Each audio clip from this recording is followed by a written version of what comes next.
Welcome to the deep dive. Today, we're going to be cracking open some pretty fascinating source material. Yeah, we're looking at a really interesting question, one that feels, well, just as important now as it must have been thousands of years ago. Exactly. What does it actually mean to make a righteous decision or to be a righteous judge? And for this, we're diving into the Buddhist tradition. There's this specific story and a teaching that comes with it in the commentary on the Dhammapada. Okay. It talks about these figures called great ministers of justice, basically judges or legal officials back then. Right.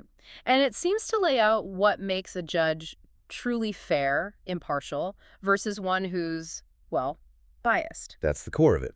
So our mission for this deep dive is really to unpack that story, that teaching, see what this ancient wisdom tells us about fairness, impartiality, and also the pitfalls, right?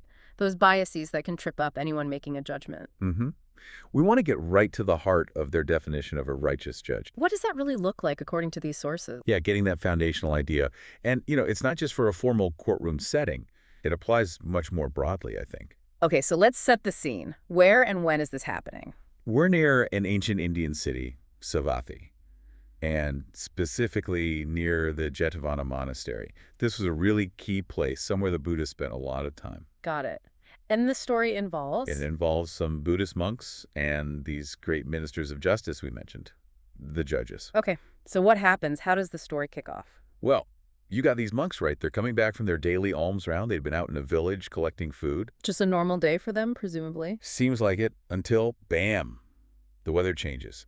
A really heavy rainstorm just suddenly starts pouring down. Ah, okay, so they need to find shelter fast. Exactly. And where they end up finding it is maybe a bit unexpected for monks. They duck into a courthouse. A courthouse? Yeah, the text calls it a Vinicchaya sala. Okay, so they're inside, out of the rain, but what they see isn't exactly reassuring. Not at all. It's probably more shocking than the storm outside, like you said. They actually witnessed the judges, the people supposed to be upholding justice, well, engaging in corruption, right there in the courthouse. Wow. What specifically did they see them doing? Does the source say? Oh, yeah, it's quite specific. It says they saw the judges taking bribes. The term used is lanyakagahetstva. Taking bribes? Okay, that's pretty blatant. And it details the effect of those bribes, too. It uses this really striking phrase, something like they were making owners into non-owners and non-owners into owners. So literally twisting the facts, reversing legal reality based on who paid them. Precisely. That was the core problem they saw. Justice completely perverted for money or favors. How did the monks react to seeing this? I mean, that must have been quite a shock. They were horrified. The source captures it well, saying something like, oh, these judges are unrighteous. Aho, imatamika. So they were genuinely surprised. Yeah, it seems their previous impression was quite different. The text adds, something like, we thought these judges decided things fairly, according to the law. Mayapana, imedamena, Vinicchaya karotiti, sanyino ahuma. So seeing the corruption firsthand really shattered that perception. Completely. Their belief in the system, or at least in those judges, just crumbled right there. Okay, so the rain eventually stops, presumably. What do they do then? Right. The storm passes. They head back to the monastery, back to Jetavana. And they decide to report this. Yeah, they go to the Buddha, as was the custom. They pay their respects, sit down, and tell him exactly what they saw and heard those judges doing in the courthouse. Okay, so they lay out this whole scene of corruption. How does the Buddha respond? What's his take on it? Well, he immediately gets to the heart of the issue they raised. He explains that, look, just deciding cases quickly or, rushing to a verdict. Getting it done fast. Yeah, getting it done fast. He uses the term sahasina, which carries this sense of acting hastily, but also, importantly, unjustly or forcefully. He says doing that does not make someone a righteous judge, especially if they're being influenced by bias. So speed or just getting an outcome isn't the measure of righteousness. If the process itself is flawed by bias, then it's not righteous judgment. Exactly. He contrasts this right away with what true righteous judgment looks like. Okay, what's the alternative then? He says a righteous judge, a dhammaner, is someone who investigates the offense thoroughly, really looks into it. Aparadhyanavijita. Diligent investigation. Yes, and then makes a decision, asahasina. So without that hasty injustice, without partiality and aparadhanubase, meaning according to the actual offense, based on the facts. So it's about careful investigation, impartiality, sticking to the facts of the case, not rushing it unfairly. That's the essence. It's truth and fairness over speed or personal gain. And I understand he then summarized this teaching, put it into a verse. He did, yeah. A very concise, powerful verse, a gata, that really pulls it all together. What does the verse say? Well, the first line hits hard. Not by that is one a righteous judge, by which one leads cases hastily. Matina hoti damaro yena sahasa nai. Okay, so again, it's not the hasty, unjust approach. Right. It's how you do it. Then the verse describes the ideal. But the wise one who discerns both truth and non-truth. Okay, the wise person discerns truth and falsehood. Leads others righteously and impartially, without haste, by the Dhamma evenly. Righteously, impartially, without haste. By the Dhamma evenly. Lots to unpack there. There is, and the final line sums up who this person is. Protected by the Dhamma, intelligent, is called a righteous judge. Dhammasa guto mehabe dhammati pavakati. Okay, let's definitely unpack that, because the commentary apparently goes into a lot more detail on what these phrases mean, starting with that first part. Not by that, leads cases hastily. What does hastily or sahasana really mean here? It sounds like more than just speed. Oh, absolutely. The commentary makes it clear. Acting sahasana means acting unjustly because you're established in biases. Chandarisu patiyeto. It identifies 4 specific biases, sometimes called the 4 agati, the 4 wrong courses or paths that corrupt judgment. The 4 ways judgment goes off track. Exactly. And what's fascinating is how relevant these feel. They aren't just dusty legal ideas. You can see them playing out in, well, all sorts of decisions we make. Okay, lay them out for us. What's the first one? The first is acting based on chanda, which is desire, liking, partiality. Okay, desire. So favoring someone. Precisely. Favoring someone because you like them, maybe they're a relative, a friend, someone who's nice to you. The ancient example given is actually telling lies, to make someone who isn't the rightful owner win the case. So actively rigging it for someone you like. Yes. But think about it more broadly, like maybe promoting a friend at work, even if someone else is more qualified. Yeah. You want your friend to succeed. That's desire clouding your judgment. Yeah. Okay, that makes immediate sense. Favoritism. What's the second bias? The second is dosa. That's aversion, hatred, dislike. The opposite of desire. Exactly. Acting out of ill will.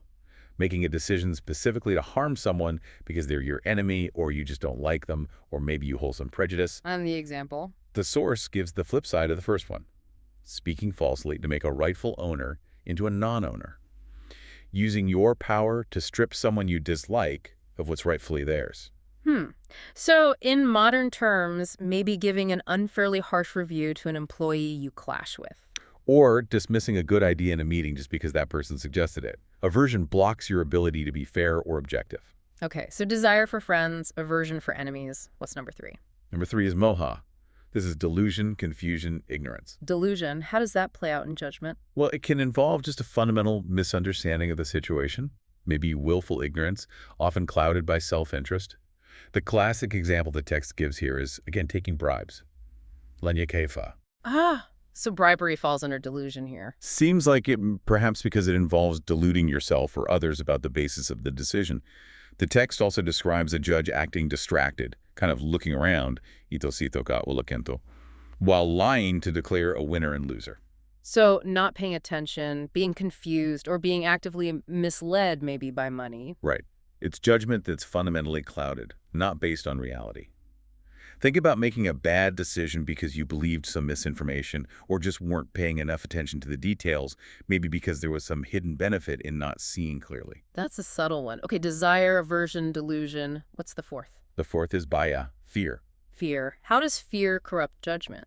It's about being influenced by power, status, or the threat of negative consequences. The source gives a powerful example. A judge ruling in favor of someone important or powerful is surjatikasa, even when they're clearly losing the case, simply out of fear. Fear of repercussions from this powerful person. Exactly. Granting them the victory, jaya arsavizi, to avoid trouble. In daily life, this could be like, not speaking up against your boss's bad idea because you're worried about your job. Or just going along with the group consensus even if you disagree, because you fear being ostracized. Right. Fear makes you choose self-preservation over truth or fairness. So these 4, desire, aversion, delusion, fear, these are the core biases that, according to this text, lead to acting sahasena, unjustly or hastily. That's the core idea. Anyone acting under the sway of these leads a case hastily, ayasa hasena atanatinama, and is not called a righteous judge. So it's judgment warped by these internal states, not just about literal speed. Okay, that's crystal clear. Let's move to the positive side in the verse. The wise one who discerns both truth and non-truth. What does that discernment involve? Yukka atanatanka upunichya pancheto. The commentary explains that the pathanu, the wise person, is someone who can really distinguish between the atha and the anathon. Truth and non-truth. Basically, yes. What is the real cause or situation, puthankar, versus what is unreal or false, apatak in the case being judged. It's about cutting through the noise, the lies, the confusion, the biases, to see what actually happened. So a commitment to finding the objective facts. A commitment to reality, you could say.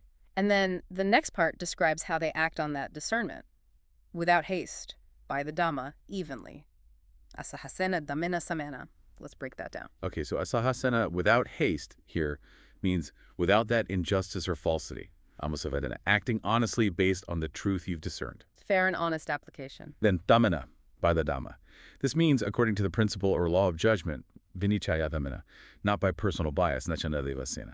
You follow the right procedure, the right principles, guided by impartiality. Sticking to the rules, basically, but the right rules, not rules bent by bias. Exactly. And finally, samena, evenly. This means impartially. Treating everyone the same, applying the consequences, win or lose, based purely on the facts and the nature of the offense, aparata, not based on who the person is, aparata nurupenba. Okay, so see the truth, apply the right principles fairly, treat everyone the same according to the facts. That's the process. That's the process of righteous judgment laid out here. Which brings us to that last line. Protected by the Dhamma, intelligent, Dhamma. Dhammasa guttamadavi. What does that mean for the judge? It describes the state or quality of this righteous judge.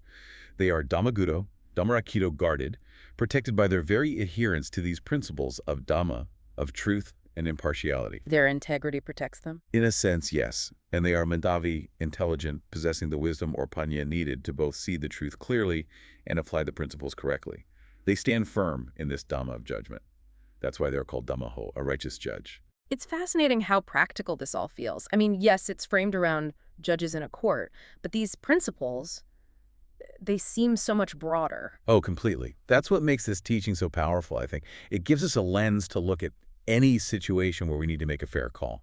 Like in business, you mentioned promotions earlier. Right. Our hiring decisions or promotions or even just project assignments swayed by liking someone, desire, or maybe avoiding someone difficult, aversion, or maybe acting on incomplete information, delusion, or perhaps giving in to pressure from above, fear. And in personal life too, right? Trying to sort out a disagreement with a friend or partner? Absolutely. Am I seeing their side fairly, or is my judgment clouded because I'm annoyed with them? Aversion. Am I jumping to conclusions based on assumptions? Delusion. Am I afraid to address the real issue? Fear. It seems like anytime you're evaluating information, judging a situation, deciding something that affects people, these four biases are potentially right there. They're like the background noise of the mind, always ready to distort things if we're not paying attention.